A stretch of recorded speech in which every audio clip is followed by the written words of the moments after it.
It's warm out. It's warm out, and I'm very grateful for this weather because fall is on its way, and fall is here. And when fall is here, that means the temperature falls. So, like, whew, I'm grateful for having warm weather and for feeling good right now. You know what I'm saying? For feeling this warmth. I'm grateful for that. As people are grateful for the new Spider-Man, see, I'm transition. Grateful for the new Spider-Man game coming out, and I'm grateful for it too. It's art made by a billion-dollar corporation, and art made by billion-dollar corporations. It can be pressed and pushed out to the masses because they have the resources, the money, the know-how, the time to press forward their narratives, their art, whatever it is. And with that, discourse, should arise. Healthy, natural discourse, whether it's positive critiques of the art or it's negative critiques of the art. Discourse should take place. I mean, that's pretty much the purpose of art.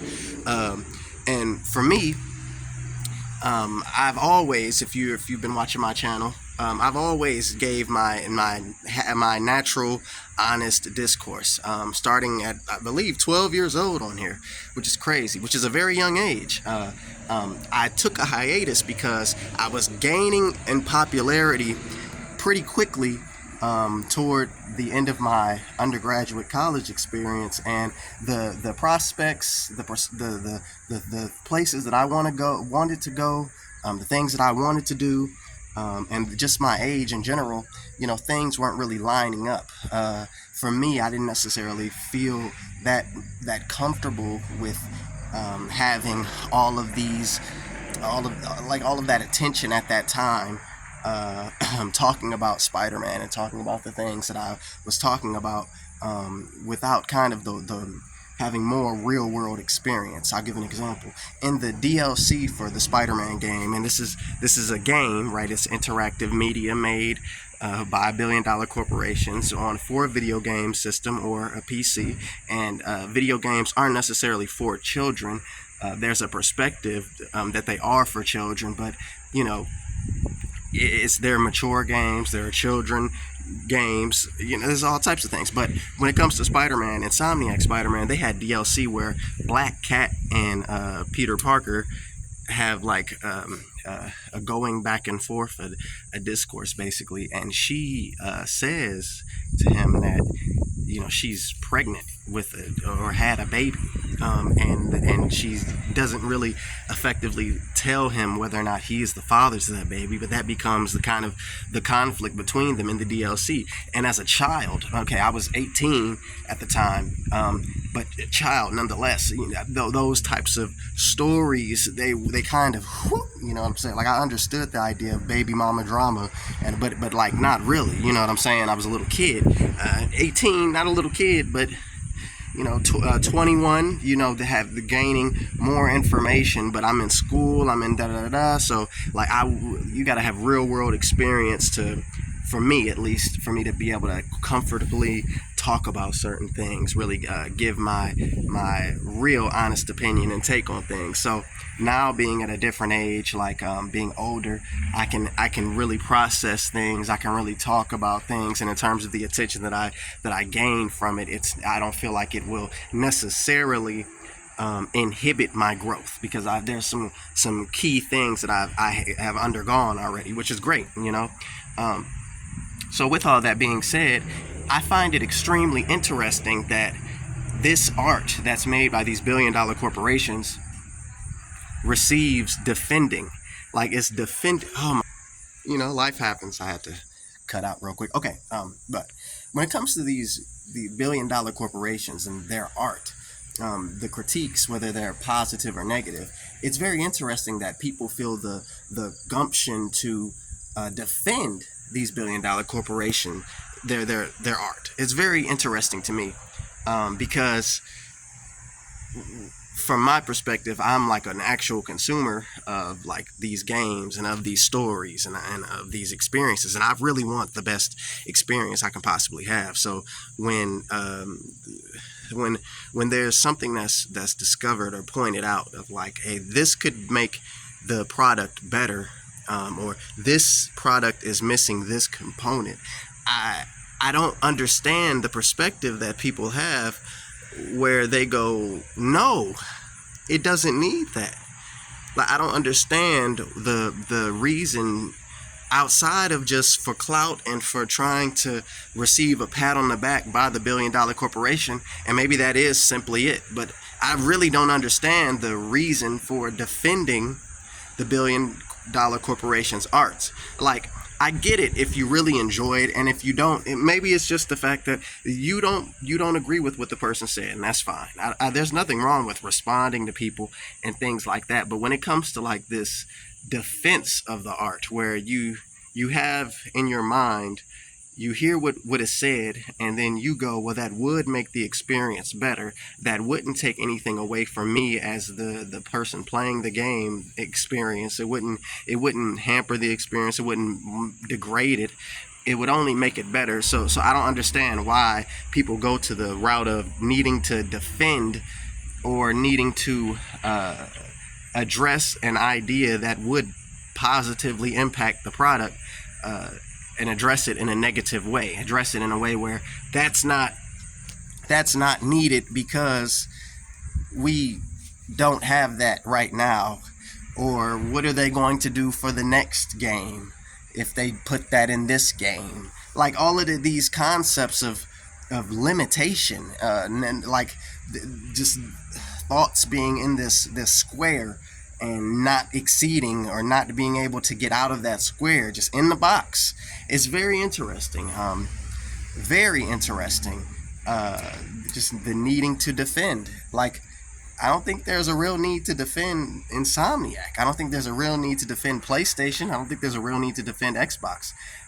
Maybe if people have terrible takes, there you go. And that's probably the excuse. Well, people's takes are terrible. Venom, your takes are terrible. So, like, okay, that's fine. But and that's probably the simple answer, right? Just the thought process or perspective of people that give negative critiques, it potentially being a bad take.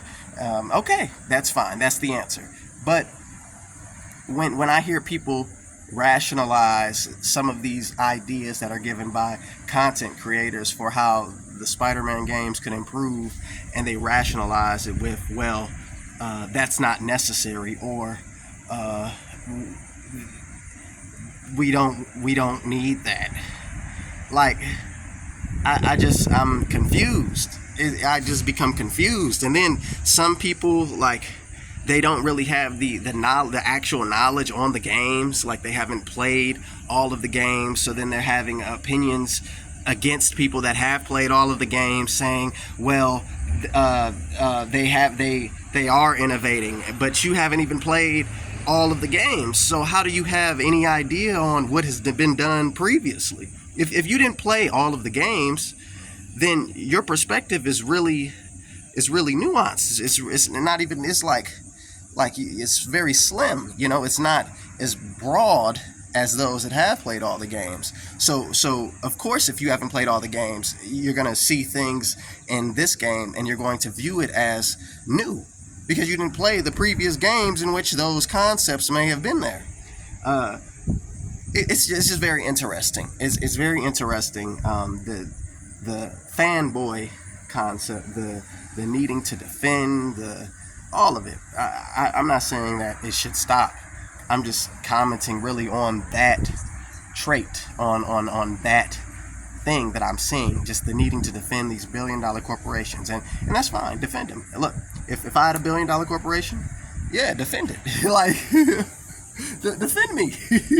But with that being said, you know, I think that there should always be healthy discourse. There should always be real communication and conversations with the consumers about how products can be better, and how products can improve, and how we can push the industry really forward in the way that we want, outside of just being told, well, this is how it is, deal with it. Like, dude with the Xbox One, you know, or deal with it. If you my vacuum can't connect to the internet, deal with it. You know, if you don't know what I'm talking about, it's okay. They're right now, the leak for the Xbox happened last week, and it was like their plans up to 2030, and they're they're going that route again. You know, maybe PlayStation will join it, but I don't know. It's like Xbox in 2030, the next one, or 2028, it's not going to have a disk drive. So now if Xbox goes bankrupt or whatever, which $1 trillion company, maybe they will, maybe they won't, I don't know. But if they were,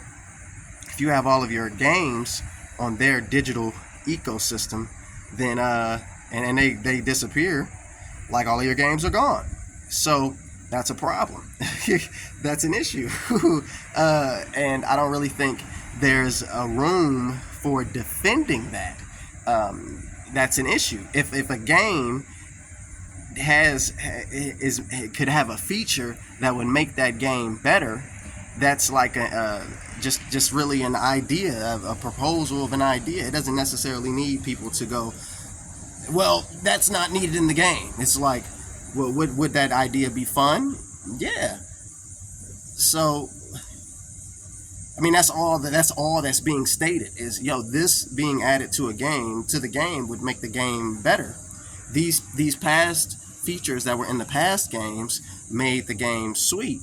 Why aren't they implementing updated versions of these past features in the older games? Why are they removing features and making it look nice, but in terms of the features that made these older games that did at the time have that visual fidelity, that visual quality, but now they don't? Why aren't they just like innovating, utilizing old stuff, and then innovating within that old stuff, bringing in new stuff? And people would argue they are, and that's fine. That's fine to argue that they are, but also at the same time, the listening to what's actually being stated. Like, if somebody can point out an exact feature that was in a previous game and how that feature could be innovated and implemented into this new game, I don't really understand why you would say, no, they shouldn't do that. I don't get it. It would make the experience better. It would not take away from the experience. So why is there a need to defend and shut that down? I don't know, man. Whatever. It is what it is. It is what it is. But that's really it. I don't know. Defending a company, shoot. Defend. If I get a company, defend me. Defend me.